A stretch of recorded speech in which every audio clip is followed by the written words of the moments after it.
Shalom, Mashpaka. Shalom, shalom. It's been a while since I've made a video. There has been opposition. The adversary did not want this video to be made. He did not want this understanding to be promulgated.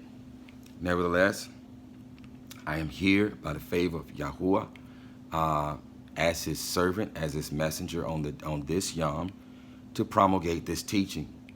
And this teaching indeed is the covenant of creation and the people of Yahuwah, part 1. And I say part 1 because this will be a multi-video event, for lack of a better term. It's going to have more than one part.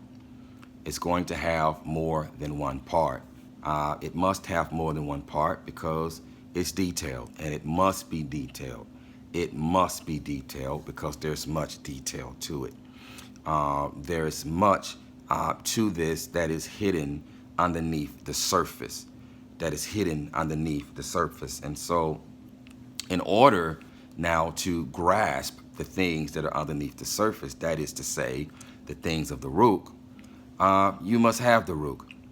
You must have the Ruach, and you must be operating out of the Ruach, via the Ruach. If you do not have the Ruach of YAHUAH'S, then you are not going to grasp this teaching. You are going to reject this teaching, and you're probably not going to listen to all of it. You're not going to listen to all of it. Moreover, if you're one of those who promulgates hate and who boast in genealogy, then you're one of those who are not going to accept this teaching. You're not going to accept this teaching. As previously stated, in order to receive this teaching, you must have Haruch. You must have the Ruach of YAHUAH'S. Indeed, if you do not have the Ruach of YAHUAH'S, you don't even belong to him. You are not his. You cannot understand spiritual things because spiritual things are spiritually discerned, and you must have his Ruach in order to discern spiritual things. You must have his Ruach to discern spiritual things. What are spiritual things? Spiritual things are the mind of Yah. These are the mind of Yah because Yah is Ruach. Yah is spirit. He's not flesh. And so in order to discern the things of Yah, we must have his Ruach, who does what? Searches the mind of Yah, and who teaches us the will of Yah, which is what? The mind of Yah. And so if you do not have him, first of all, you don't belong to him. Secondly, you're not going to be able to receive this teaching, and you're going to reject it. Nevertheless, not to belay this teaching any longer, what Yahuwah wants us to know on this Yom is that the everlasting covenant, Mashpaka, was made on day 1 of creation with Adam. It did not begin with Abraham. It did not begin with Ishkak. It did not begin with Yakhyd. It did not begin with Nuach. This everlasting covenant, there's only one everlasting covenant. I need you to understand that. There's only one everlasting covenant, and it was made on day 1 of creation with Adam, with mankind. Adam meaning mankind. Likewise, because the everlasting covenant was made on day 1 of creation, any subsequent renewals must likewise be made on day 1 of the week. And this is why Shabbat, which is falsely called Pentecost, always occurs on day 1 of the week. Always occurs on day 1 of the week. We understand that Shabbat itself is representative or a representation of the renewal of the everlasting covenant. It is renewed each Shabbat. And as we're going to uncover in this teaching, he's going to show us that each renewal of the everlasting covenant always occurred on the day of Shabbat. It always occurred and occurs on the day of Shabbat. It always occurred and occurs on the day of Shabbat, which is day 1 of the week. And so when we celebrate Shabbat, now we are celebrating a renewal of the everlasting covenant. And there's a second reason that we're going to get to. But when we celebrate Shabbat, the meaning of this, for those of you who do not understand, we celebrate it to celebrate the renewal of the everlasting covenant. The renewal, listen, of the everlasting covenant was done through Yasha'al. It was done through Yasha'al. I need you to get that. It was done through Yasha'al. It was made with mankind on day 1 of the week, but it was renewed throughout the generations through Yasha'al. And we're going to explain this, and Yahuwah is going to explain this as we get deeper into this teaching. And so you need to understand that Yasha'al is a conduit in which the everlasting covenant made with Adam on the first day of the week is renewed, or was renewed. Listen, through Yasha'al, Yahuwah wants to reconcile Adam, which means mankind, back to himself. Now, we're going to talk about this a little bit more. And so that's all I'm going to say about that for now, but stay tuned as Yahuwah proves through the precept of Scripture by the mouth of 2 or more witnesses that the everlasting covenant was made on day 1 of the week. And stay tuned as he answers the question with regards to who is the Yakhyd.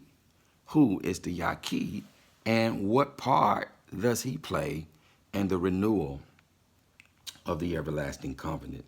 And the renewal of the everlasting covenant. Before we get into this teaching, let me preface it with this very important text. Let me preface it with this very important text. I'm going to read from the book of Lucas, or the book of Luke, the first chapter, and I'm going to read verse 24 through 37. Verse 24 through 37. There's some very important and integral information in this chapter that we need to understand, or that we need to use to establish the foundation of this teaching going forward. So beginning at verse 24, it reads, "And after those days, his wife Al-Ishabah conceived, and she hid herself 5 months, saying, Yahuwah has done this for me, in the days when he looked upon me to take away my reproach among men. And in the 6th month," now here is this foundational piece right here. Here is this foundational piece right here. Now, many believe that when it says, and in the 6th month, it is making reference to the 6th month of Al-Ishabah's pregnancy, commonly called Elizabeth. But it is not. Here, the writer here wants us to understand that this is actually the 6th month on Yahuwah's calendar. This is the 6th month on Yahuwah's calendar. Now, this is very foundational, because if you understand that this is the 6th month on Yahuwah's calendar, and I make that that disclaimer that this is the 6th month of Yahuwah's calendar and not the Gregorian calendar, which would be June, but this is the 6th month on Yahuwah's calendar. And so if we understand that, this is the 6th month on Yahuwah's calendar, and understanding now that Yahusha was born 9 months after Yahuchanan the Immerser, then now we can accurately count from here and establish when it was that the Hamashiach was born. Now, many believe that he was born on the first day of Sukkot. I used to believe that, but I no longer believe that. I no longer believe that because it doesn't align with Scripture, and it doesn't align with the intent and the purpose of the Hamashiach's birth. And we're going to get into that more deeper and in more detail as we go on. And so this is very important. This is very foundational with respect to establishing when exactly was the Hamashiach born. When was he born? And so In the 6th month, the messenger Gabriel visited Al-Ishaba in the 6th month, not during the 6th month of her pregnancy, but in the 6th month. This is what the writer, and this is what Yahuwah wants us to understand here. And in the 6th month, the messenger of Gabriel was sent by Elohim to a city of Galil named Nasarat, to a maiden engaged to a man whose name was Yahusa of the house of Daud. And the maiden's name was Maryam. And the messenger, coming to her, said, "Greetings, favored one, the master is with you. Baruch are you among women." But she was greatly disturbed at his word, and wondered what kind of greeting this was. And the messenger said to her, "Do not be afraid, Maryam, for you have found favor with Elohim. And see, you shall conceive in your womb, and shall give birth to a son, and call his name Yahusha. He shall be great, and shall be called the son of Al-Yun, and shall be called the son of Al-Yun." Now the text says the Most High, but we don't use the Most High, because if you do a simple Google search, then you will find that Most High is another name for Zeus. It is another name for Zeus. I won't get into detail about that, but simply suffice that I no longer use Most High, that I use the Abarit Al-Yun, Al-Yun. And Yahuwah Elohim shall give him the throne of his father Daud, and he shall reign over the house of Yaakov forever, and there shall be no end to his reign. And Maryam said to the messenger, "How shall this be, since I do not know a man?" And the messenger answering said to her, "The set apart root," listen, this is very integral. It's not necessarily integral to this teaching, but it's going to be integral to subsequent teachings, subsequent parts of this teaching as we move on. So nevertheless, it is very integral. It is a very integral and foundational piece here. Listen, the set apart root shall come upon you, and the power of Al-Yun shall overshadow you. And for that reason, the set apart one born of you shall be called Son of Elohim. This is very foundational. We're not going to touch it now, but we are going to touch it in subsequent videos. And see, Al-Ishaba, your relative, she has also conceived a son in her old age, and this is now the 6th month to her who was called barren, because with Elohim no matter shall be impossible. Now, we began this teaching by making the declaration that Yahuwah made an everlasting covenant with Adam, with mankind, on day 1 of the week, on the 1st day of the week. It was also declared to you that this is why we celebrate the renewing of the everlasting covenant on the 1st day of the week. Indeed, this is why Shavuot is celebrated on the 1st day of the week. Shavuot is always celebrated in celebration of the renewing of the everlasting covenant. It is always celebrated for the purposes of the renewal of the everlasting covenant that was made with Adam on day 1 of the week. And again, the disclaimer or the declaration was made that this is why Shavuot always falls on the 1st day of the week, or day 1 of the week. Moreover, reading the text, Yahuwah has pointed out to us that that the angel, or that the messenger Gabriel, visited Maryam during the 6th month. He visited Maryam during the 6th month, not the 6th month of Al-Ishaba, not the 6th month of Al-Ishaba's pregnancy, but he visited Maryam during the 6th month, and this is very integral, a very integral piece in establishing exactly when the Hamashiach was born. Exactly when the Hamashiach was born, because establishing when the Hamashiach was born testifies of his purpose for coming to mankind.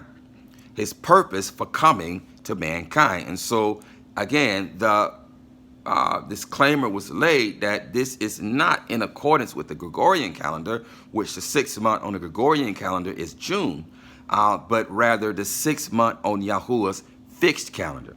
Fixed calendar. So, counting from the 3rd month, or counting from the 6th month when the messenger visited Maryam, we now arrive on in the month when the HaMashiach was born. So the 6th month. So we count simply month 7, month 8, month 9, month 10, month 11, month 12, month 1, month 2, month 3. So now we see that the HaMashiach was born during the 3rd month, more specifically on the 3rd month and the 14th day. Indeed, this is when Shavuot always occurs. It always occurs during the 3rd month on the 14th day, and Scripture is going to establish this. The text is going to establish this. As we go on in this teaching, the text is going to establish this. It makes sense because as we read in the Brith Kadashah, what does the HaMashiach say? He says, take thee, eat. He breaks the bread. He says, take and eat. This is my body broken for you. He passes the cup of wine. He says, take, drink, because this is my blood for the renewing of the everlasting covenant. He came, his blood renewed the everlasting covenant. This was his purpose, to renew the everlasting covenant. And so if his purpose was to come for the renewal of the everlasting covenant, indeed, this is when he was born, on Shavuot, which is the day in which the everlasting covenant is renewed. Don't take my word for it.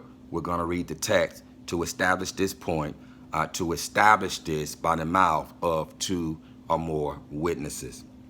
Nevertheless, the first witness we're going to read is from the forgotten book of Adam and Kuah, chapter 68. And some are not going to accept this, and that's not my problem. There's nothing I can do about that, whether or not you accept it or not. I do, because I accept it as inspired. It is an ancient scroll. For me, one of the things that baffles me and perplexes me is that people, even folk that are in truth, will not accept something unless it has been canonized by the Catholic Church. And we understand how wicked the Catholic Church is. So that baffles me, that you will not accept something unless it has been canonized by the wicked Catholic Church.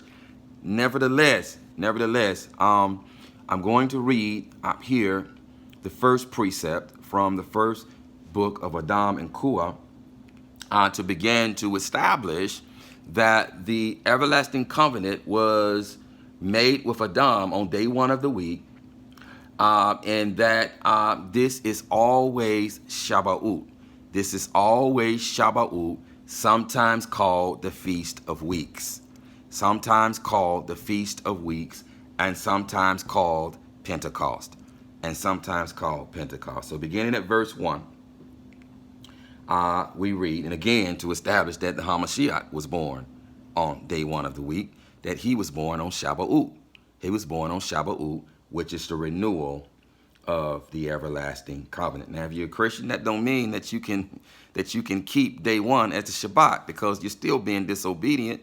Shavuot is Shavuot, and Shavuot is Shavuot and first fruits are the only 2 appointed feasts that we celebrate on day 1 of the week. The Shabbat is still the 7th day.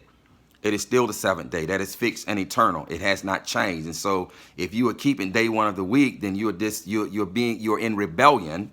You're disobeying Yahuwah, and Yahuwah always punishes rebellion with death.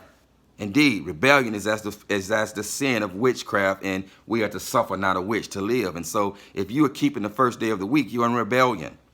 You're in rebellion. Shavuot has nothing to do with you keeping the first day of the week as the Shabbat. If you don't believe it's a Shabbat, then you need to do your research, because the Catholic Church declared that the first day of the week is the Shabbat for Christians. And if you're doing it, then you are indeed a part of the universal church. Catholic meaning universal. You are a part of the Catholic Church. Whether you're Catholic or Protestant, it does not matter. Nevertheless, this video is not about that. Then Elohim looked upon Adam and Kuah, and upon what had come upon them from Satan, and how he had made them perish. Elohim therefore sent his word, and raised up Adam and Kuah from their state of death. Then Adam, when he was raised, said, O Elohim, thou hast burnt and taken from us the corn thou hadst given us, the wheat. And thou hast emptied out the bucket of water. And thou hast sent thy messengers who have waylaid us from the cornfield. This is really a wheat field, and we're going to get into that.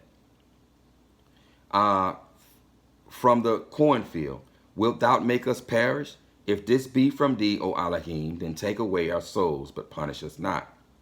Then Elohim said to Adam, I did not burn down the wheat, the wheat, the wheat.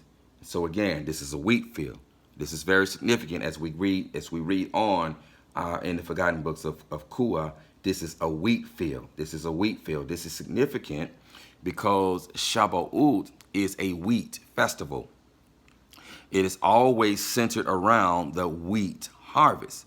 Around the wheat harvest. Now, we've already made the declaration that Shavuot is representative of the renewal of the everlasting covenant. Indeed, covenant means marriage. Covenant is a marriage. And thus, reading here, talking about a wheat field, we understand that we are YAHUAH'S wheat. And at the end of the age, that YAHUAH is going to send down his reapers or his harvesters to pluck out the tares and to gather his wheat into his barn during the first resurrection for the marriage feast, for the marriage feast of the Lamb. And so this is another significant piece of why we separate Shavuot and what it points towards. What it points towards. We are his wheat. We are his wheat. And this is what Shavuot is centered around. Again, it is centered around the wheat harvest. The wheat harvest. Reading on, then Elohim said to Adam, I did not burn down the wheat, and I did not pour the water out of the bucket, and I did not send my messengers to lead thee astray. But it is Satan, thy master, who did it, he to whom thou hast subjected thyself. Now this is very significant. We'll talk about this in subsequent teachings of this teaching or subsequent parts of this teaching, but we're not going to address it now. Reading on, my commandment being meanwhile set aside. He it is who burnt down the corn or wheat and poured out the water, and who has led thee astray. And all the promises he has made you, verily are but feint, and deceit, and a lie. But now, O Adam, thou shalt acknowledge my good deeds done to thee. And Elohim told his messengers, and Elohim told his messengers to take Adam and Kuah, and to bear them up to the field of wheat, which they found as before, with the bucket full of water. There they saw a tree, and found on it solid manna, and wondered at Elohim's power. And the messenger commanded them to eat of the manna when they were hungry. And Elohim adjured Satan with a curse not to come again and destroy the field of corn. Then Adam and Kuah took the corn and made of it an offering, and took it and offered it up on the mountain, the place where they had offered up their first offering of blood. And they offered this oblation again on the altar they had built at first. And they stood up and prayed and besought YAHUAH, saying, Thus, O Elohim, when we were in the garden, did our praises go up to thee like this offering, and our innocence went up to thee like incense. But now, O Elohim, accept this offering from us, and turn us not back, rift of thy compassion. Then Elohim said to Adam and Kuah, Since ye have made this oblation and have offered it to me, I shall make it my flesh, when I come down upon the earth to save you, and I shall cause it to be offered continually upon an altar for forgiveness and compassion unto those who partake of it duly.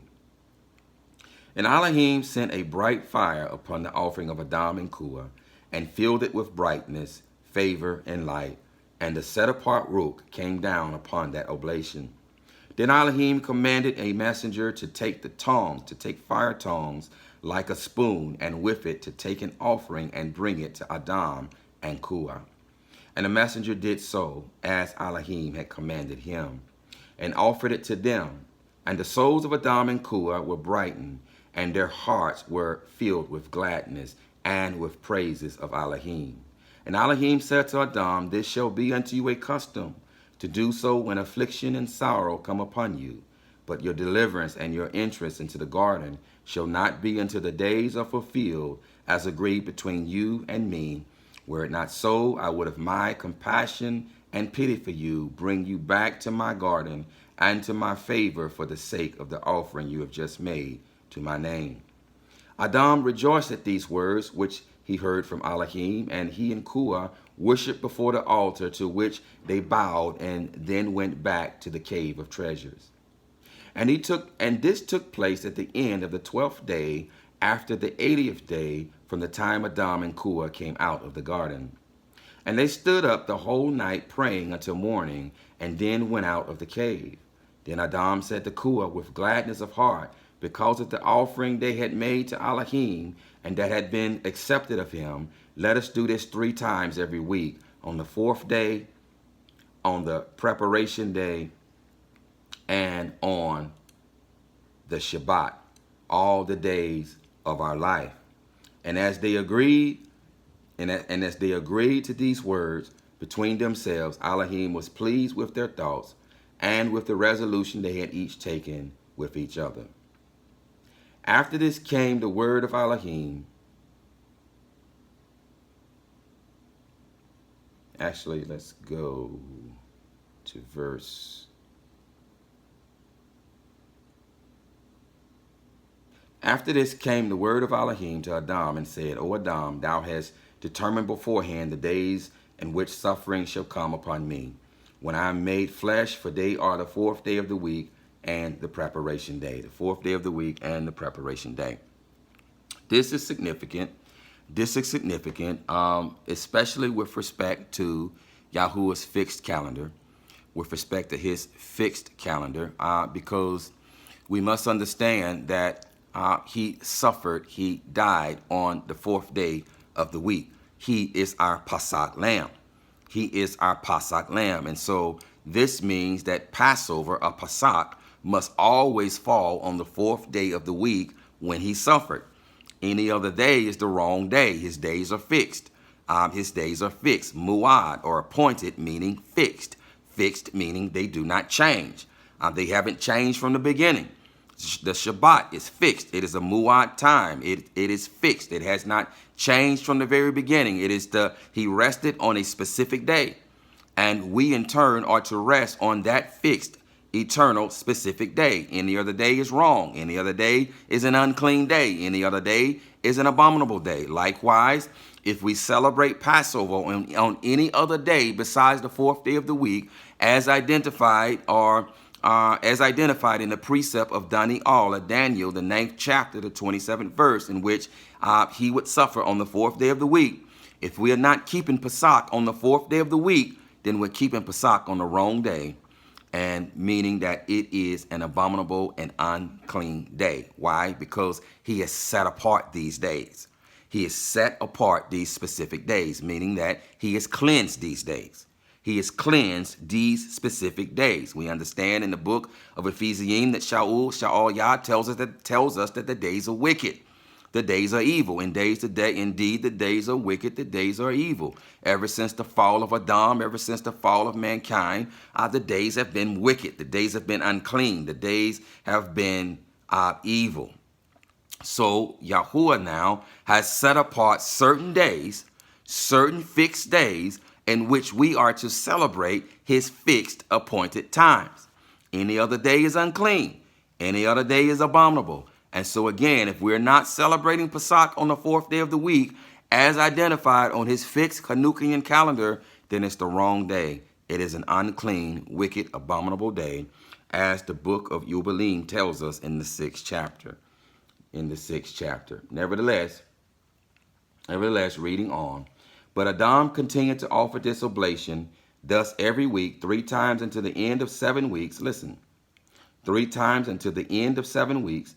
And on the first day, which is the 50th, remember, this began within the wheat field.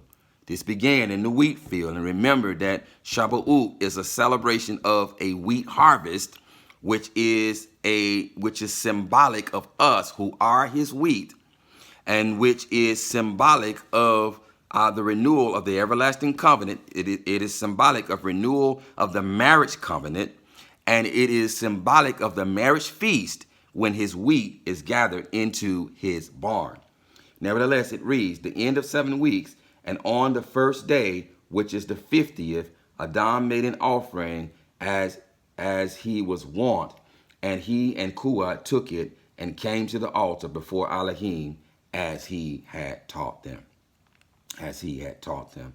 Moving now to the first book of Adam and Kua, chapter 69, and we're going to read verse 1 through 8. Beginning at verse 1, it reads, Then Satan, the hater of all good, envious of Adam and of his offering, through which he found favor with Elohim, hastened and took a sharp stone from among sharp ironstones, appeared in the form of a man, and went and stood by Adam and Kua. Adam was then offering on the altar and had begun to pray with his hands spread to Elohim.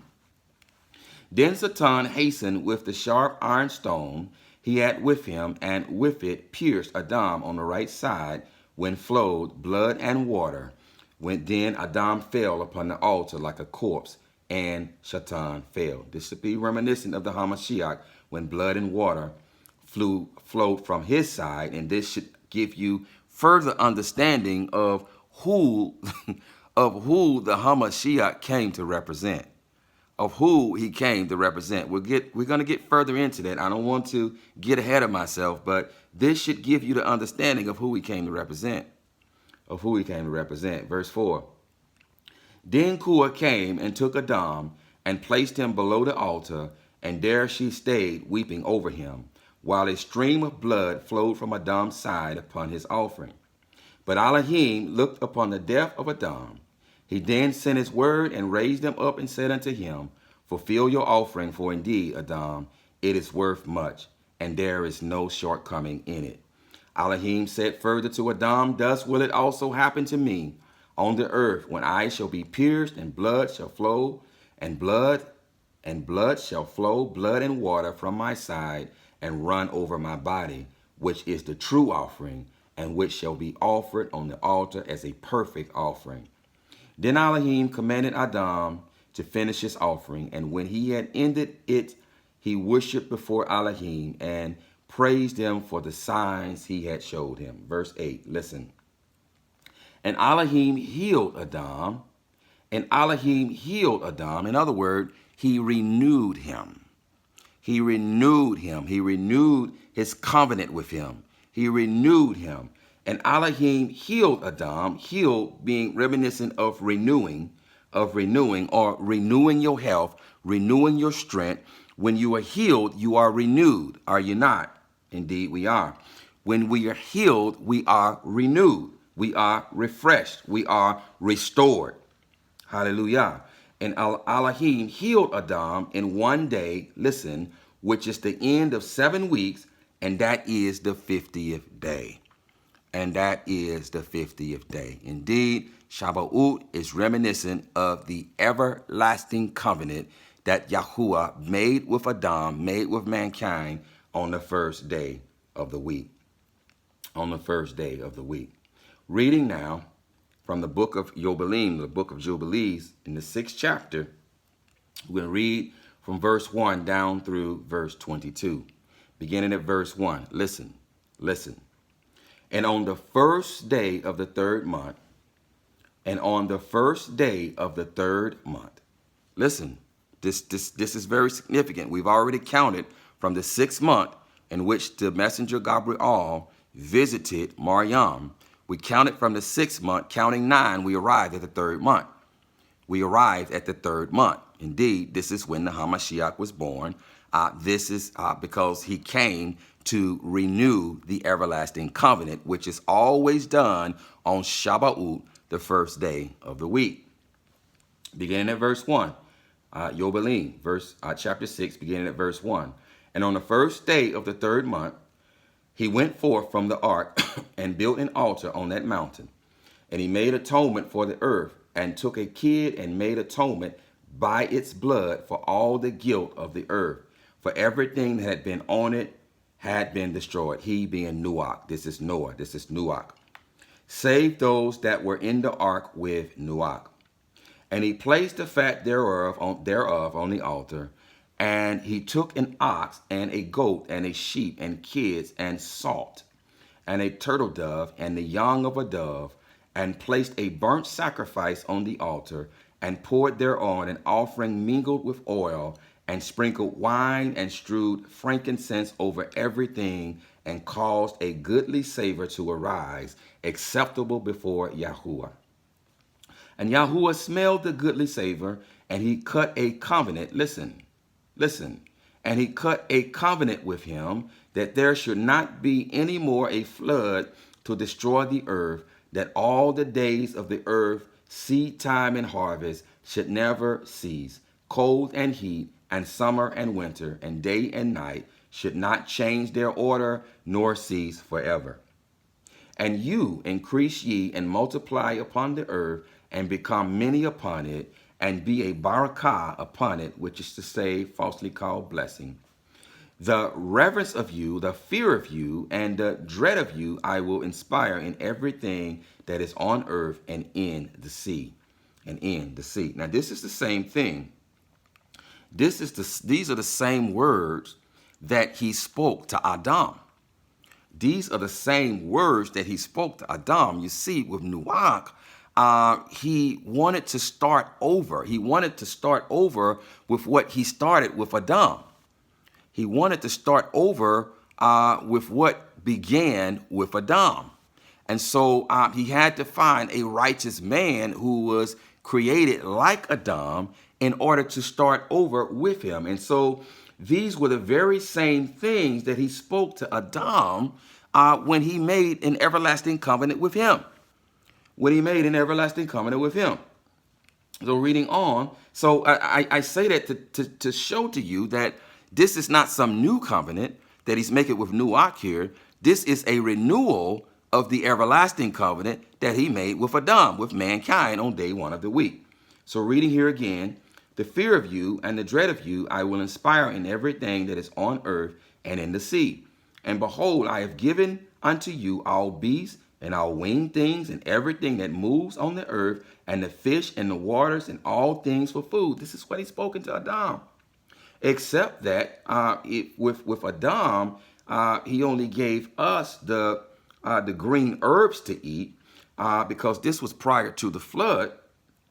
This was prior to the flood, and after the flood, all the green herbs had been destroyed, and so now he gave Noach permission to eat of meat, whereas Adam did not have permission to eat meat because the flood waters had not yet come to destroy the green herbs of the field. But everything else is applicable. Everything else are the exact same words that he had given to Adam. And all things for food, as the green herbs, I have given you all things to eat.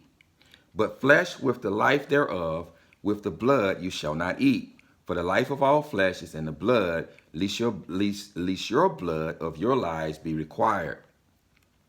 At the hand of every man, at the hand of every beast will I require the blood of man. Whose sheds man's blood, by man shall his blood be shed. For in the image of Elohim made he man, and you increase ye and multiply on the earth. The same thing, same commandment he gave to Adam and Korah. Because this is a renewal of the covenant that he made with them. And Noach and his sons swore that they would not eat any blood that was in any flesh. And he cut a covenant before Yahuwah Elohim forever throughout all the generations of the earth in this month, in the third month, Again, Shabba'ut always falls in the third month. This is when the Hamashiach was born. His birth was for the purpose of the renewal of the everlasting covenant that Yahuwah made with mankind in the third month. So it says here, Yahuwah Elohim, and he cut a covenant before Yahuwah Elohim forever throughout all generations of the earth in this month. And we began reading in verse 1. It says, and in the third month. So we understand that this is the third month. And on this account, he spoke to you that you should cut a covenant with the children of Yasharal in this month upon dismount upon the mountain with an oath, and that you should sprinkle blood upon them because of all the words of the covenant which Yahuwah cut with them forever. Now the messenger is talking to Masha. Now the messenger is talking with Masha. You have to understand, Yobelim, that this is a messenger talking with Masha. He switches back and forth. He was first talking to Masha about Nuach, and then he switched from talking about Nuach to addressing Masha directly. When it reads here, on this account he spoke to you that you should cut a covenant. On this account that he, Yahuwah, spoke to you that you should cut a covenant with the children of Yasha'al. He's talking to Masha. In this month, the third month, upon the mountain with an oath. What mountain? Mount Sinai. Mount Sinai. In this month, upon the mountain with an oath, and that you should sprinkle blood upon them because of all the words of the covenant which Yahuwah cut with them forever. And this testimony is written concerning you, that you should observe continually, so that you should not eat on any day any blood of beasts or birds or cattle during all the days of the earth.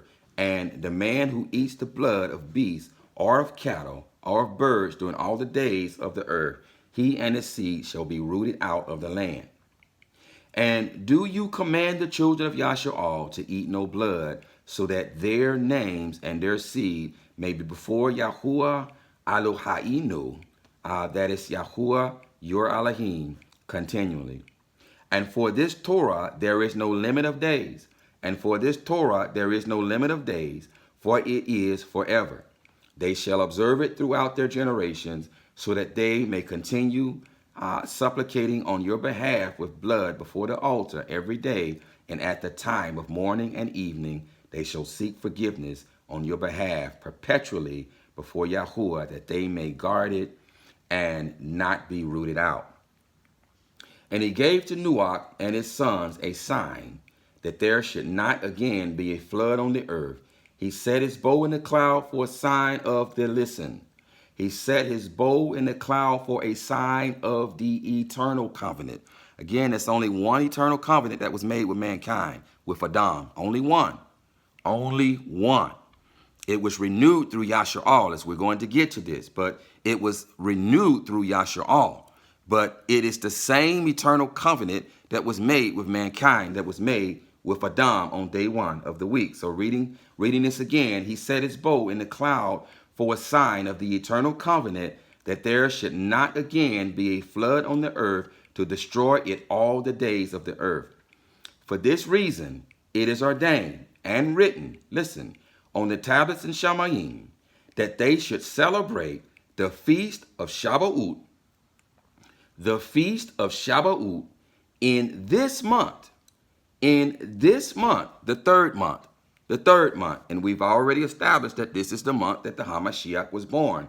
Counting via Yah's calendar, via the Hanukkah calendar, it has been established that Yahusha was born during the third month. To be more specific, he was born on Shavuot because he came. His blood was for the renewing of the everlasting covenant.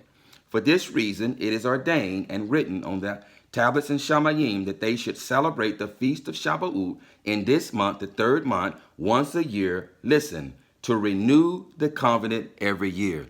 To renew the eternal, the everlasting covenant every year. Listen, and this whole feast, was celebrated in Shamayim from the day of creation till the days of Nuach. So it was celebrated on the first day of creation. Why? Because this is when the eternal covenant was made with mankind. On day one of the week, which is Shavuot. It was made with mankind. Now Nuach was not Yasha'al. He was not Yasha'al. But the eternal covenant was renewed with him. Adam was not Yasha'al. But the eternal covenant was made with him, and by extension, his seed, mankind. And by extension, his seed. And so those who are ignorant, it's just ignorance. It's just ignorance. Hate and ignorance because they have not the root. But I pray by the end of this teaching that many will understand, that many will get this and understand. And this whole feast was celebrated in Shamayim from the day of creation to the days of Nuach, 26 jubilees and 5 weeks of years. From the day of creation, on the very day of creation, Shavuot was celebrated. It was celebrated because on that day, Yahuwah made a covenant with creation. He made a covenant with creation, not just mankind, but with creation. You see, all creation is being reconciled back to Yahuwah through the offering, through the blood, the shed blood of Yahusha. All creation, because indeed it is written in the Torah, set apart to me, set aside or set apart to me all firstborn, both of man and beast, because both the firstborn of man and beast, they are mine. They belong to me. They belong to him. They belong to Yahuwah. And so all firstborn belong to Yahuwah, both the firstborn of man, Adam, and the firstborn of beast. And so all creation is being reconciled or restored back to Yahuwah through the shed blood of Yahusha, which was given for the renewal of the everlasting covenant, which was given for the renewal of the everlasting covenant. Again, this is when he was born, on the day of Shavuot, on the day of Shavuot. Nevertheless, and this whole feast was celebrated in Shamayim from the first day of creation till the days of Noah. The first day of creation was day one, was it not? Yes, it was day one. When is day one? It is the day that they call Sunday. Now, they named them. We don't name days. Yah didn't name them. He numbered the days. He numbered the days, but man in their paganisms named them. So day one of the week is the day that pagans call Sunday. And this whole feast was celebrated in Shamayim from the day of creation to the days of Nuach. 26 jubilees, 5 weeks of years, and Nuach and his sons observed it for 7 Yobelim and 1 week of years to the day of Nuach's death. And from the day of Nuach's death, his sons did away with it unto the days of Abraham. And they ate blood, but Abraham observed it. Observed what? Shavuot. He observed Shavuot because the covenant was renewed with him. It was renewed with Abraham on Shavuot, and Scripture's going to prove that. It was renewed, the everlasting covenant was renewed with Abraham on Shavuot. But Abraham observed it, and Ishak and Yakhyd and his children observed it until your days. And in your days, the children of Yasha'al forgot it until you celebrated it anew on this mountain. Celebrated what? Shavuot. So I don't want to get ahead of myself. But each time the covenant is renewed, it's renewed on Shavuot. Suffice to say that for now, because I don't want to get ahead of myself. But Abraham celebrated Shavuot. And as we read, even in the forgotten books of Adam and Kua celebrated Shavuot. They celebrated Shavuot because this is the day of the renewing of the everlasting covenant.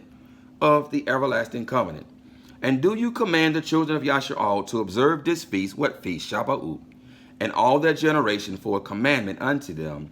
1 day in a year in this month. What month? The 3rd month. They shall celebrate the feast, for it is the feast of Shavuot, and the feast of first fruits of the wheat harvest. Remember, this has already been proclaimed that this is a wheat harvest. And who are the wheat? We are the wheat.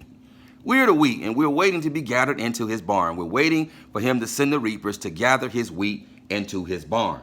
Shavuot is a wheat festival. It is a marriage festival. It is a renewal of the everlasting covenant, which is a marriage. So it is renewal. It is a renewal of our marriage vows. Reading on, this feast is twofold of a double nature, according to what is written and engraven concerning it. Celebrate it, for I have written in the Sefer of the first Torah, and that which I have written for you, that you should celebrate it in its season, 1 day in a year. And I explain to you its sacrifices, that the children of Yasha'al should remember and should celebrate it throughout their generations in this month. What month? The 3rd month. 1 day in every year. 1 day in every year. So again, now, and we're going to continue to establish this via Scripture, that Shavuot is always celebrated in the 3rd month. And more specifically, we're going to prove, Scripture is going to prove that it's always celebrated on the 3rd month and the 14th day. The third month and the 14th day. And it's celebrated as it was on day one of creation. It's always celebrated. Why? As a renewal of the everlasting covenant, as recognition now of the renewing of the everlasting covenant, which has now been forever renewed by the shed blood of Yahushua HaMashiach, who came, who was born on Shabbat for the purposes of renewing the everlasting covenant with Adam, which was made on day one of the week. On day one of the week. Reading on now, continuing in precepts to prove this. We're going to now read from Shamut, commonly called Exodus, the 19th chapter. The 19th chapter. Reading from verse 1, we read, listen, in the third new month, listen, in the third new month, after the children of Yashar'al had come out of the land of Mashraim, on this day they came to the wilderness of Sinai. On this day they came to the wilderness of Sinai. Now, why did they go? Why did they come to the wilderness of Sinai in the third month? To receive the words of the covenant, to receive the renewing of the covenant at Mount Sinai on Shabbat. On Shabbat. This is why they were there. This is why they were there. So reading in the third new month, remember, Shabbat is in the third month. It's always in the third month. And we're going to prove that it's always in the third month and the 14th day. And by understanding this, now we understand when Yahushua was born exactly. During the third month, on the 14th day of the month. Because he came, his purpose for coming was to renew the everlasting covenant with Adam. He made a promise to Adam that he was going to do it. And so he came to renew the everlasting covenant and the promise that he made to his son, to his firstborn, Adam. I don't want to get ahead of myself, but we're going to get into this deeper as this teaching goes on. In the third new month, after the children of Yashar'al had come out of the land of Mashraim, on this day they came to the wilderness of Sinai. For they set out from Raphidim, and had come to the wilderness of Sinai, and camped in the wilderness. So Yashar'al camped there before the mountain, and Moshe went up to Elohim, and Yahuwah called to him from the mountain, saying, this is what you are to say to the house of Yakhyd, and declare to the children of Yashar'al. You have seen what I did to the Mashra'i, and how I bore you on eagle's wings, and brought you to myself. And now if you diligently obey my voice, and shall guard my covenant, then you shall be my treasured possession above all peoples, for all the earth is mine. And you shall be to me a reign of Kahanim, or commonly called priests. That's very significant. That's very significant. Perhaps even in this teaching, that's very significant. And you shall be to me a reign of Kahanim, or priests, and a set-apart nation. Those are the words which you are to speak to the children of Yashar'al. And Moshe came and called for the elders of the people, and set before them all these words which Yahuwah commanded him. And all the people answered together and said, all that Yahuwah has spoken, we shall do. So Moshe brought back the words of the people to Yahuwah. And Yahuwah said to Moshe, see, I am coming to you in a thick cloud, so that the people hear when I speak with you, and believe you forever. And Moshe reported the words of the people to Yahuwah. And Yahuwah said to Moshe, go to the people and set them apart today and tomorrow, and they shall wash their garments and shall be prepared by the third day. By the third day. That's very significant, and we're going to explain. We're going to explain. Now, they got to Mount Sinai on the same day, in the third month of the same day that they left Mashraim. In the third month of the same day that they left Mashraim. Bookmark that for now. For on the third day, Yahuwah shall come down upon Mount Sinai before the eyes of all the people. And you shall make a border for the people all around, saying, take heed to yourselves that you do not go up to the mountain or touch the border of it. Whoever touches the mountain shall certainly be put to death. Not a hand is to touch it, but he shall certainly be stoned or shot with an arrow. Whether man or beast, he shall not live. When the Yobel, when the Yubal sounds long, let them come near the mountain. And Moshe came down from the mountain to the people and set the people apart, and they washed their garments. And he said to the people, be prepared by the third day. Again, bookmark that. That's very significant. Do not come near a wife. And it came to be on the third day in the morning that there was thunders and lightnings and a thick cloud on the mountain, and a voice of a shofar was very strong, and all the people who were in this camp trembled.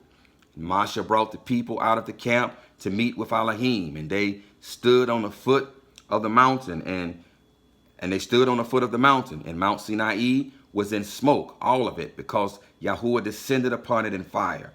And the smoke went up like the smoke of a furnace, and all the fountain trembled exceedingly. All the mountain, trembled exceedingly.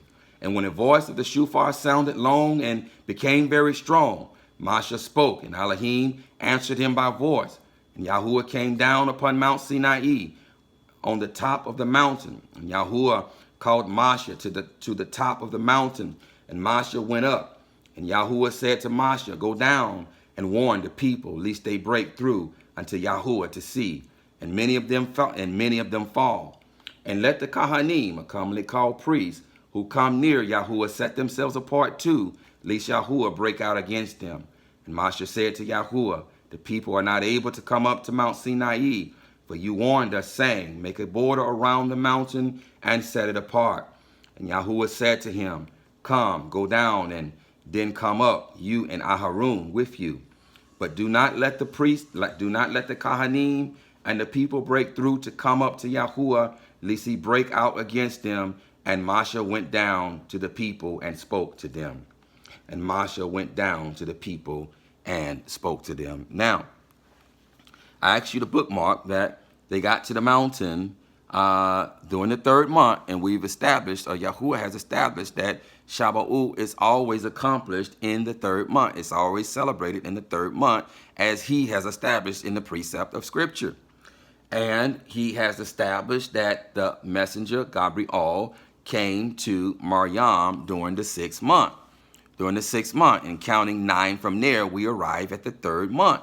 We arrive at the third month. Now, the point has been made that not only was Yahusha born during the third month, because he came, why? For the renewing of the everlasting covenant that Yahuwah made with Adam. But the point has been made that he was also born on the 14th day of the month, on the 14th day of the third month. Again, they arrived at the mountain on the same day in the third month after they came out of Mashraim. After they came out of Mashraim. So reading here, and we're going to get to that, another precept to establish this. Reading now from Jubilees or Yobelim, the first chapter, I'm going to read verse 1 through 5.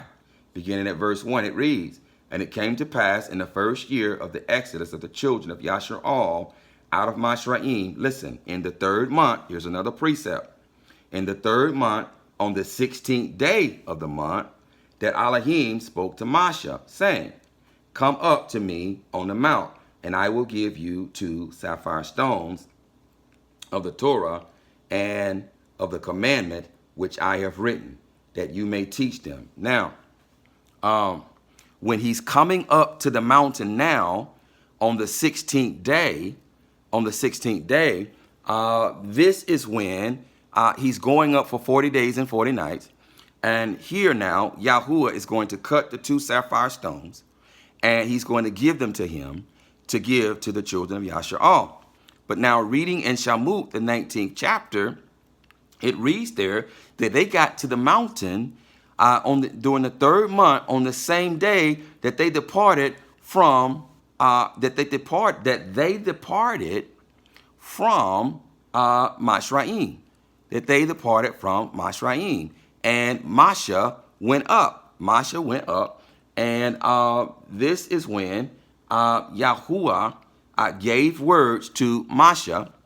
And then Masha came back and gave the words to the people. And the people said, everything that Yahuwah had spoken, we will do. In other words, on that day, they entered into a covenant with Yahuwah. On that day, they entered into a covenant with Yahuwah. And that day was the day of the renewing of the everlasting covenant. That day was Shabba'ut. And as scripture is going to prove, that was the third month and the 14th day. That was the third month and the 14th day when the people said, everything that Yahweh has spoken, we will do. We will do, indicating that they were now entering into a covenant, and this was the renewing of the covenant. So now we read here in Jubilees on the 16th day, this is now when Masha goes up to receive the sapphire stones. The sapphire stones. So beginning at verse 1 again, it reads, And it came to pass in the first year of the exodus of the children of Yashar'al out of Mashraim in the third month. Here we are again at the third month. Shabba'ut is already in the third, always in the third month, as Jubilees 6 has established and as has been established in Shemot chapter 6, chapter 19. In the third month, on the 16th day of the month, and Elohim spoke to Masha, saying, Come up to me on the mount, and I will give you 2 sapphire stones of the Torah and of the commandments which I have written, that you may teach them. And Masha went up into the mount of Elohim, and the esteem of Yahuwah abode on Mount Sinai, and a cloud overshadowed it 6 days. And he called to Masha on the 7th day out of the midst of the cloud, and the appearance of the esteem of Yahuwah was like a flaming fire on the mount on top of the mount. And Masha was on the mount 40 days and 40 nights. And Elohim taught him the earlier, and the latter history of the division of all the days of the Torah and of the testimony. Now, Shamut, or Exodus chapter 19 declares that our ancestors, that the people of Yashar'al, got to the mountain during the third month, and it's been established that Shabba'ut is always in the third month. And now we're going to establish that it's always in the third month on the 14th day. Always. And by establishing this, and it's already been established through the precept of the messenger Gabriel coming to Maryam in the 6th month, it's already been established that Yahuwah too was born during the third month. And now we're going to establish when exactly he was born, which is the third month and the 14th day. So now reading and Shamut, or Exodus, again, I have to re-emphasizing this. This is his purpose. This was his purpose. His blood was for the renewing of the everlasting covenant. And so this is why he was born on Shabba'ut, which is always celebrated as the renewing of the everlasting covenant. I need you to get that understanding. So reading now from Shamut, or Exodus, the 12th chapter, I'm going to read verse 1 through 6. Excuse me. Then I'm going to read verse 21 through 42, and then verse 51. So reading, beginning at verse 1 of Shamut chapter 12, it reads, And Yahuwah spoke to Masha and to Aharon in the land of Mashraim, saying, This new moon, this new month, is the beginning of the new months for you. And we understand that this is the first month. Pesach is always celebrated in the first month. It's always celebrated in Abib, the first month, during the spring. It is the first new month of the year for you. Speak to all the congregation, all the assembly of Yashar'al, saying, On the 10th day of this new month, each one of them is to take for himself a lamb, according to the house of his father. A lamb for a household. And if the household is too small for the lamb, let him and his neighbor next to his house take it according to the number of the beings. According to each man's need, you make your count for the lamb. Let the lamb be a perfect one, Yahusha, a year-old male. Take it from the sheep or from the goats, and you shall keep it until when? The 14th day of the same new month. The 14th day of the same new month. And so not only is he our Pesach lamb, which is slain on the 14th day of the first month, 14th day, symbolic of the day that he was born, and symbolic of the renewing of the everlasting covenant, which is also on the 14th day, but in the third month. And this is why, as we're going to read, that they arrived at the mountain on the same day that they left Mashraim, which was the 14th day, which was Pesach, the 14th day. The 14th day. So this is very significant that we are to keep it on the 14th day. This is a foreshadowing. This is a foreshadowing indeed of the reason that he came. to be a Pasach lamb, so that through his blood, the everlasting covenant would be renewed. I pray you're getting this. Take it from the sheep or from the goats, and you shall keep it unto the 14th day of the same new month. Then all the assembly of the congregation of YAHUAH'S shall slay it between the evenings. And Moshe called for all the elders of YAHUAH and said to them, Go out and take lambs for yourselves according to your clans, and slay the Pasach. And you shall take a bunch of hyssop and dip it in the blood that is in the basin, and strike the lintel and the 2 doorposts with the blood that is in the basin. And none of you shall go out of the door of his house until morning. And Yahuwah shall pass on to smite the Mashra'i, and shall see the blood on the lintel and on the 2 doorposts. And Yahuwah shall pass over the door, and not allow the destroyer to come into your houses to smite you. And you shall guard this word as a law for you and your sons forever. And it shall be when you come to the land which Yahuwah gives you, as he promised, that you shall guard this service. And it shall be when your children say to you, What does this service mean to you? Then you shall say, It is the Pasach slaughtering of Yahuwah, who passed over the houses of the children of Yasharal and Mashraim, when he smote the Mashra'i and delivered our households. And the people bowed their heads and did obeisance. And the children of Yasharal went away and did so, as Yahuwah had commanded Moshe and Aharon. So they did. And it came to be at midnight that Yahuwah struck all the firstborn in the land of Mashraim, from the firstborn of Par'ah, who sat on the throne, to the firstborn of the captive, from the firstborn of the captive who was in the dungeon, and all the firstborn of livestock.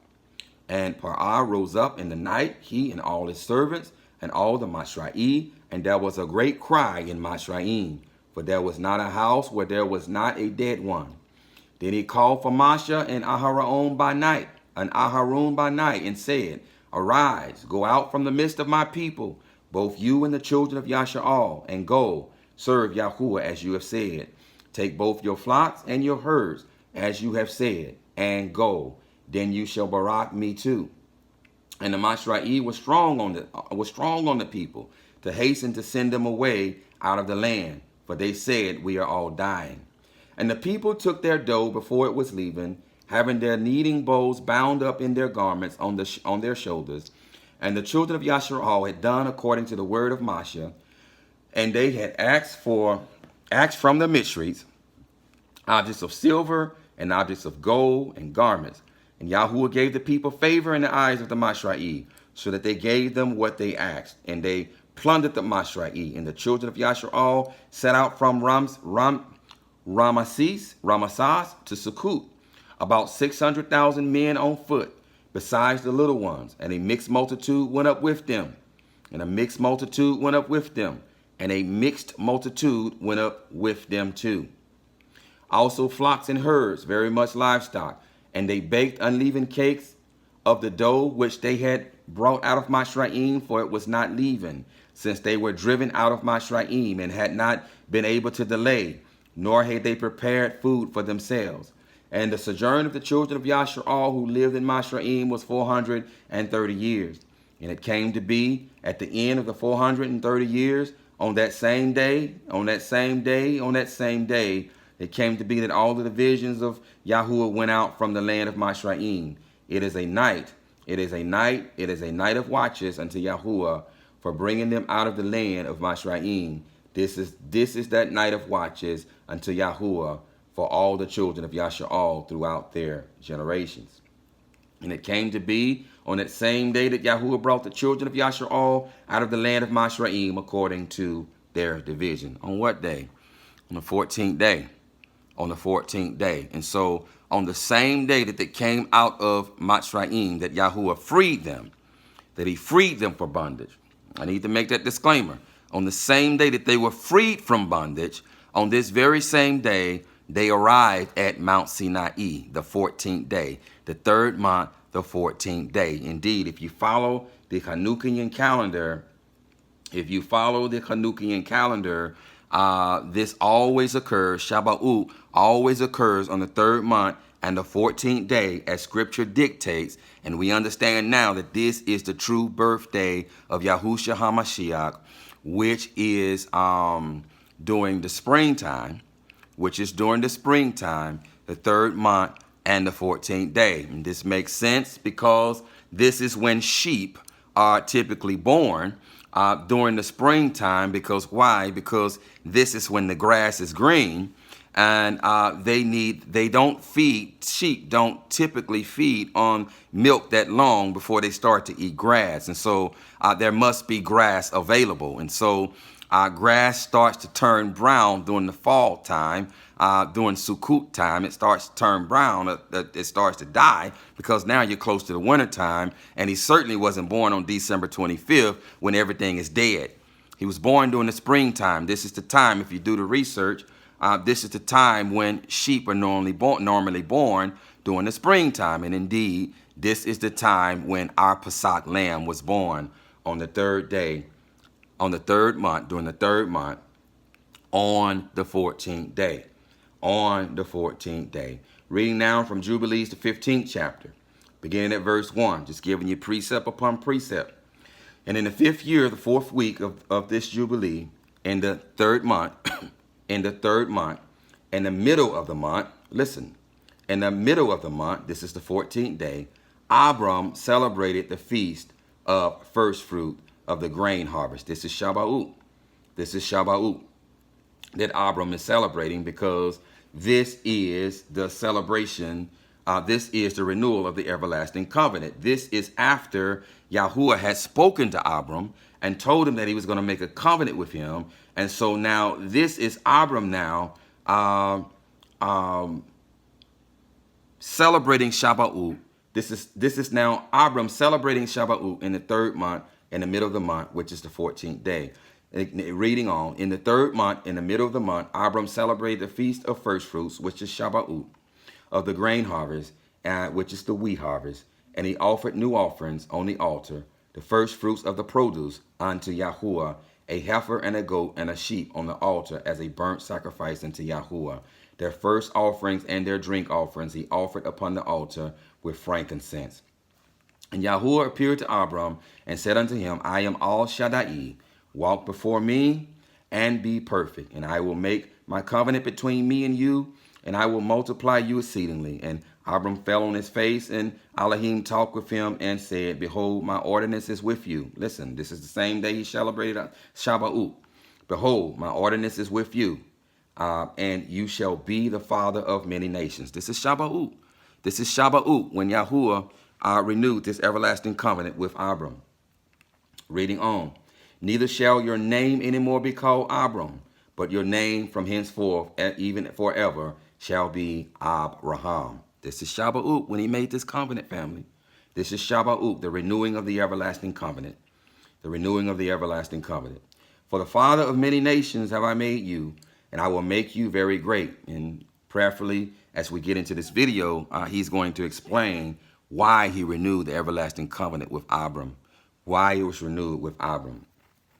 So reading on, for the father of many nations have I made you, and I will make you very great, and I will make you into nations and sovereigns, and sovereigns shall come forth from you, and I shall establish my covenant between me and you, and your seed after you, throughout their generations, for an eternal covenant, for an eternal covenant, for an eternal covenant, so that I may be an Elohim unto you and to your seed after you.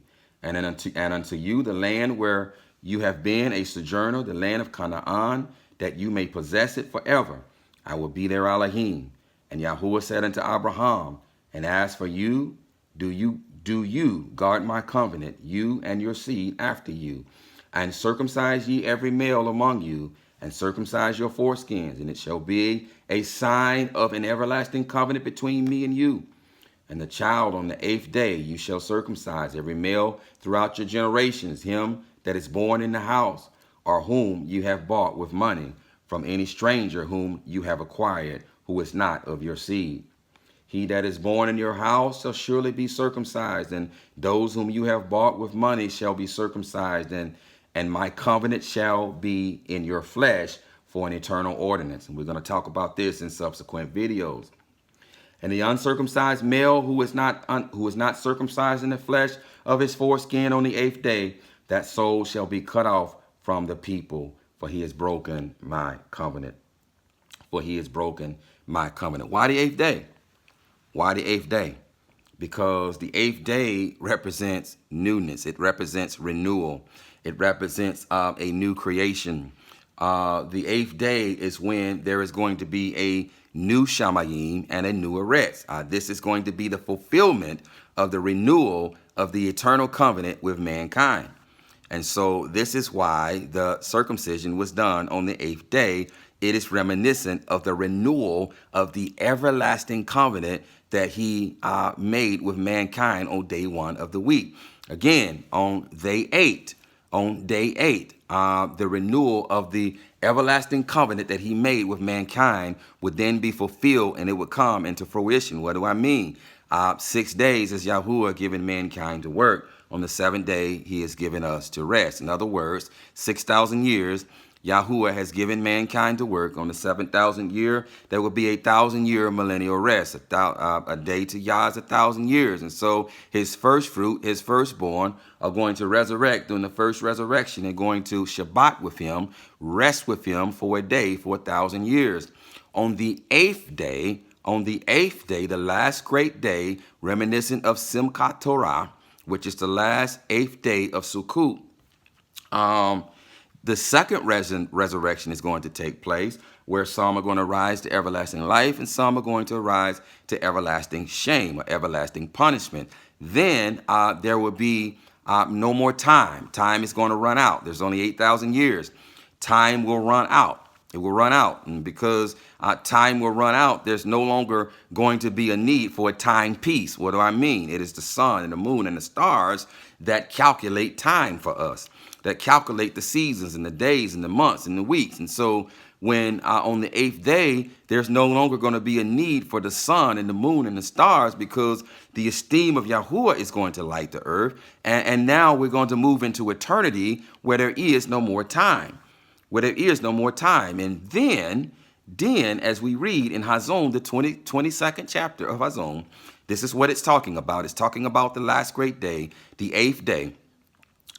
Then we're going to dwell with Yahuwah forever. All mankind is going to be finally reconciled back to Yahuwah forever. And we're going to dwell with our Elohim and worship our Elohim and love one another throughout eternity. So nevertheless, this is why, and this is going to make sense later on in this teaching, more so of why the circumcision of the flesh was done on the 8th day. But suffice to know now that this is reminiscent of the renewal of the everlasting covenant, which is going to come to fruition on the 8th day, on the last great day.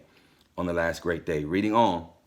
And the uncircumcised male who is not circumcised in the flesh of the foreskin on the 8th day, that soul shall be cut off from his people, for he has broken my covenant. And Elohim said to Abraham, as for Sharai, your woman, Sharai, her name shall no more be called Sharai, but Shara shall be her name. And I will barak her, and give her a son by her, and I will barak him, and he shall become a nation, and malachim, or sovereigns, or kings of nations, shall proceed from him. And Abraham fell on his face and rejoiced. Now, all of this is taking place on Shabbat, by the way. All of this is taking place on Shabbat, which is the renewing of the everlasting covenant. And said in his heart, shall a man be born to him that is 100 years old? And shall Sarah, who is 90 years old, bring forth? And Abraham said unto Elohim, oh, that Ishmael might live before you. Now, we're going to talk about this more here in subsequent videos as to the importance of this with respect to the everlasting covenant as well, but perhaps not in this video. And Elohim said, yea, and Sarai also shall bear you a son, and you shall call his name Ishkak, and I will establish my covenant with him. Again, he is going to renew it with Ishkak. He renewed it with Abraham, and now he's saying now that I am going to renew it with Ishkak. Renew what? The everlasting covenant. I'm going to renew it with Ishkak. Yea, and Sarah shall bear you a son, and you shall call his name Ishkak. And I will establish my covenant with him, an everlasting covenant, and for his seed after him. And as for Ishmael, also I have heard you. And behold, I will barak him, and make him great, and multiply him exceedingly. And he shall begot 12 princes, and I will make him a great nation. But my covenant will I establish with Ishkak, whom Sarah shall bear to you. In these days, in these days, in the next year. And he left off speaking with him, and Elohim went up from Abraham, and Abraham did according as Elohim had said unto him. And he took Ishmael his son, and all that was born in his house, and whom he had bought with his money, every male in his house, and circumcised the flesh of their foreskins. And on the selfsame day was Abraham circumcised. This is Shabbat. This is Shabbat. This is Shabbat. Let me go back. And Abraham did according as Elohim had said unto him. And he took Ishmael his son, and all that were born in his house, and whom he had bought with his money, every male in his house, and he circumcised the flesh of their foreskin on Shabbat, which is reminiscent of the renewal of the everlasting covenant. And on the selfsame day was Abraham circumcised, and all the men of his house, and all those whom he had bought with money, from the children of the stranger, were circumcised with him. This Torah is for all generations forever, for all generations, Hear me. This Torah is for all generations. Remember, Abraham is the father of many nations. This Torah is for all the generations forever. And there is no circumcision of the days, and no omission of one day out of the 8 days. For it is an eternal ordinance, ordained and written on the tablets of Shamayim. And everyone that is born, the flesh of whose foreskin is not circumcised on the 8th day, belongs not to the children of the covenant which Yahuwah made with Abraham, but to the children of destruction. Nor is there, moreover, any sign on him that he is Yahuwah's, but he is destined to be destroyed and slain from the earth, and to be rooted out of the earth, for he has broken the covenant of Yahuwah Eloheinu, which is Yahuwah his Elohim. For all the messengers of the presence, and all the messengers of sanctification, of set apartness, have been so created from the day of their creation. And before the messengers of the presence and the messengers of sanctification, of set apartness, he has set apart Yashar'al, that they should be with him and with his set apart messengers. And do you command the children, now he's talking to Masha again, and do you command the children of Yashar'al, and let them observe the sign of this covenant for their generations, or as an eternal ordinance. Indeed, he was talking to Masha all along. He's talking to Masha all along. Reading again. And do you command the children of Yashar'al, and let them observe the sign of this covenant for their generations as an eternal ordinance, and they will not be rooted out of the land. For this command is ordained for a covenant, that they should observe it forever among all the children of Yashar'al. For Ishmael and his sons and his brothers and Esau, Yahuwah did not cause to approach him, and he chose them not because they are the children of Abraham, because he knew them, but he chose Yashar'al to be his people. And he set it apart, and gathered it from amongst all the children, and he set it apart, set what apart? Yashar'al, and gathered it from amongst all the children of men. This is very significant, and we're going to get into this later on in this teaching, maybe not today, because this video is already going a little long. So this teaching may extend to maybe 6 parts, but it's very important that you get it. It's very important that we get this. And he set it apart and gathered it from amongst all the children of men, for there are many nations and many peoples, and all are his. And over all has he placed Ruakut, in authority to lead them astray from him. But over Yashar'al he did not appoint any messenger or Ruk, for he alone is their ruler, and he will guard them and require them at the hand of his messengers and his Rukut. and at the hand of all his powers, in order that he may guard them and barak them, and that they may be his, and he may be theirs from henceforth forever. And now I announce unto you that the children of Yasha'al will not guard true to this ordinance, and they will not circumcise their sons according to all this Torah.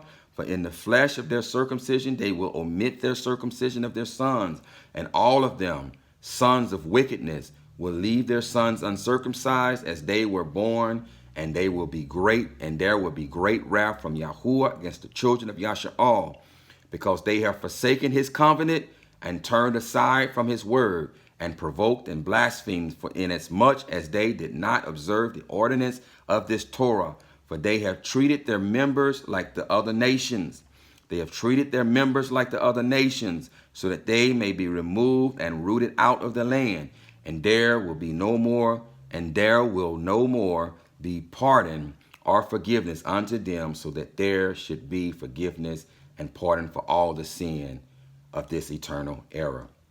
I'm going to read Jubilees chapter 16, but as we see now, the eternal covenant made with Abraham, again, was renewed on Shabbat, was in fact renewed on Shabbat, which has been established. It's the third day, which is the third month, rather, the 14th day of the month. So I'm going to read Jubilee 16. I'm going to stop for now. We'll continue this in another video. I don't want to make any of these too long because I understand that people's attention spans are short.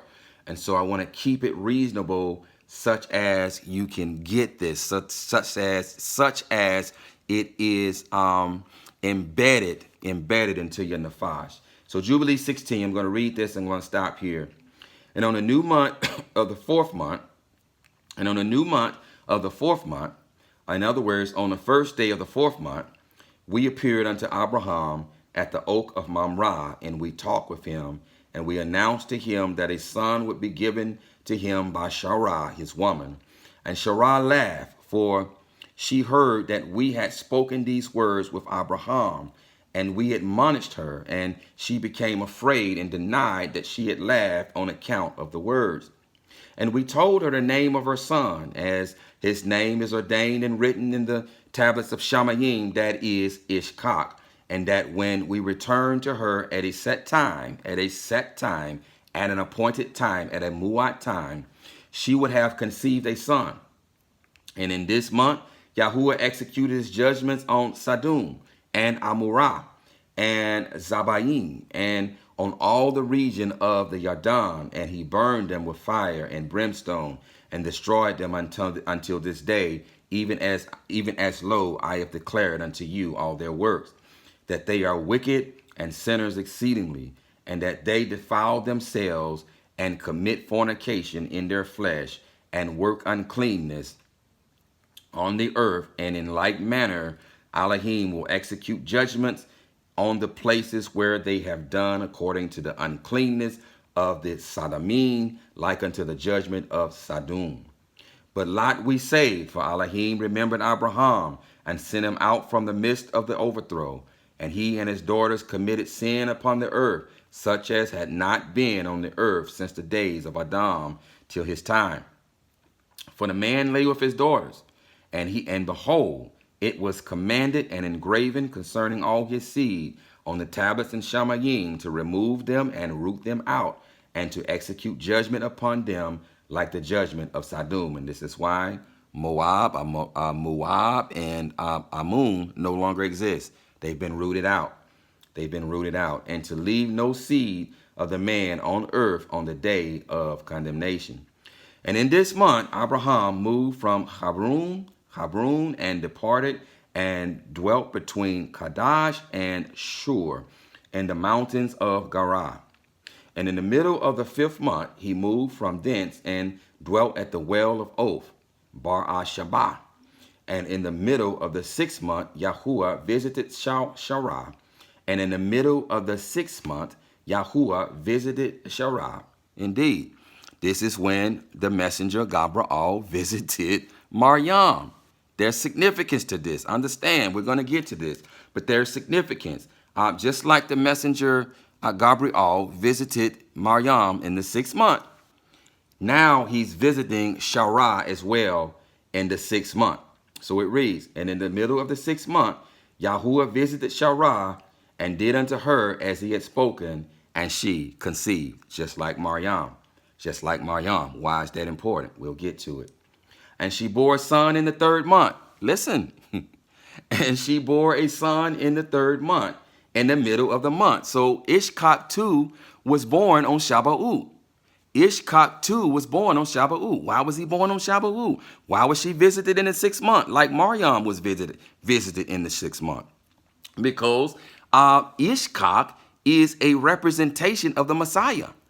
He is a representation of the Messiah. This is why Abraham was told to offer his what? His Yakhyd, his only begotten son. And what happened?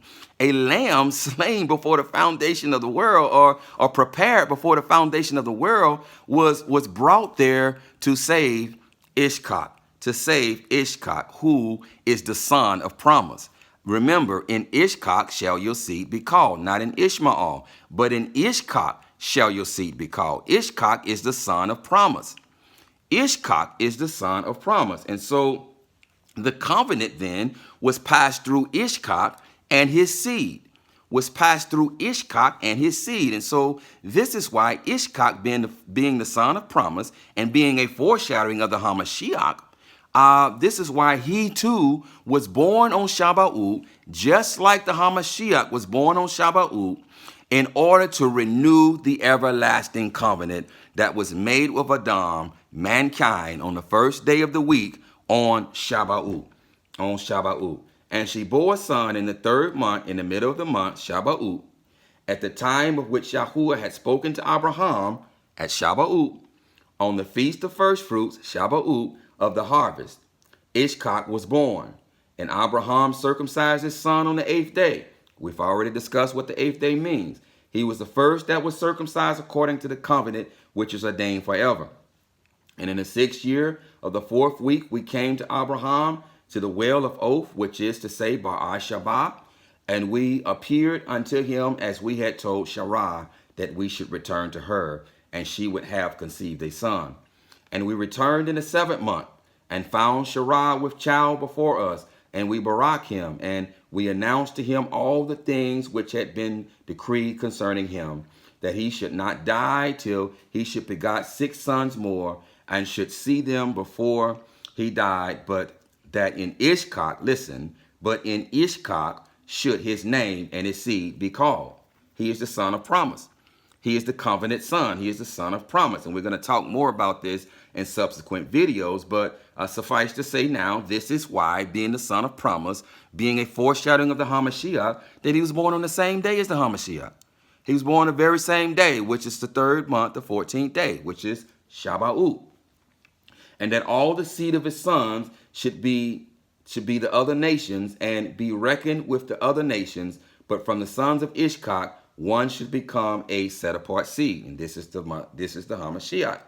And should not be reckoned among the other nations, for he should become the portion of all Alyum, and all his seed, and had fallen into the possession of Elohim, that it should be unto Yahuwah a people for his possession above all nations, and that it should become a reign of priests, of Kahanim. Again, this is very significant. I need you to bookmark this. We're not going to talk about it today, but we are going to talk about it in subsequent videos. And a set-apart nation. And we went our way, and we announced to Sarah all that we had told him, and they both rejoiced with exceeding gladness, great gladness. And he built there an altar to Yahuwah, who had delivered him. Remember, this was the 7th month. This was the 7th month when he was visited, and who was making him rejoice in the land of his sojourning. And he celebrated the feast of gladness in this month, 7 days, near the altar which he had built at the well of oak, Bar-Shabbat. And he built sukkahs for himself, for his servants on this feast. And he was the first to celebrate the feast of Sukkot on the earth. And during these 7 days, he brought each day to the altar a burnt offering to Yahuwah, 2 oxen, 2 rams, 7 sheep, and 7 sheep, 1 he goat for a sin offering, that he might atone thereby for himself and for his seed. Now, there's a significance to this, to him celebrating Sukkot. We're not going to talk about it and how that relates to the everlasting covenant that he made with Adam. We're not going to talk about it right now because I don't want to extend this video too long. And as a thank offering, 7 rams, 7 kids, 7 sheep, and 7 he-goats, and their fruit offerings and their drink offerings. And he burnt all the fat thereof on the altar, a chosen offering unto Yahuwah for a sweet-smelling savor. And morning and evening he burnt fragrant substances, frankincense and galbanum and stock tea and nard and myrrh and spice and costume, and all these 7 he offered, crushed, mixed together in equal parts and pure. And he celebrated this feast during 7 days, rejoicing with all his heart and with all his soul, he and all those who were in his house. And there was no stranger with him, nor any that was uncircumcised. And there was no stranger with him, nor any that was uncircumcised. And there was no stranger with him, nor any that was uncircumcised. We're not going to address this right now, but in subsequent videos we will. And he Baruch his creator, who had created him in his generation, for he had created him according to his good pleasure. For he knew and perceived that from him would arise the plan of righteousness, this is the Hamashiach, for the eternal generations, and from him a set-apart seed, so that it should become like him who had made all things. And he Baruch and rejoiced and called the name of this feast the feast of Yahuwah, a joy acceptable to all Ayun. And we Baruch him forever, and all his seed after him throughout all the generations of the earth, because he celebrated this feast in its season, according to the testimony of the tablets and Shamayim. Again, they are fixed. They are muad. They are fixed. And so they must be celebrated in their fixed season. They cannot be random. It cannot be random. And so, again, the only calendar that Yah has showed me that bears witness to this is his Chanukian calendar. You can find it in the list of the videos on Yah's channel here regarding Yah's fixed calendar. But his feasts are fixed, and they are on fixed, specific, appointed days. Any other day is an unclean day. Reading on. For this reason, it is ordained on the tablets and Shamayim concerning Yashar'al that they shall celebrate the feast of Sukkot 7 days with gladness in the 7th month, acceptable before Yahuwah, a statute forever throughout their generations every year. And to this there is no limit of days, for it is ordained forever regarding Yashar'al that they should celebrate it and dwell in sukkahs and set wreaths upon their heads and take leafy boughs and willows from the book. And Abraham took branches of palm trees and the fruit of goodly trees, and every day going round the altar with the branches 7 times a day in the morning, he praised and gave thanks to his Elohim for all things in gladness. For all things in gladness. As I spoke, we're going to stop right here. We're going to stop right here because I don't want to make this video too long, because I understand that attention spans are short. And so we're going to stop right here, but stand by for subsequent parts of this, because this is a detailed teaching, and that is going to establish the point once and for all that the everlasting covenant was made with Adam, mankind, on day 1 of the week. So until then, we bid you shalom. And as Yahuwah spoke to Masha, he said to him, speak to the sons of Aharon, speak to Aharon and his sons. Say to them, this is how you are to barak the children of Yashar'al. Say to them this, Yahuwah barak you and guard you. Yahuwah make his face shine upon you and show favor to you. Yahuwah lift up his face upon you and give you shalom. Thus you shall put my name on the children of Yashar'al, and I myself shall barak them. So be it, so be it, so be it. Shalom.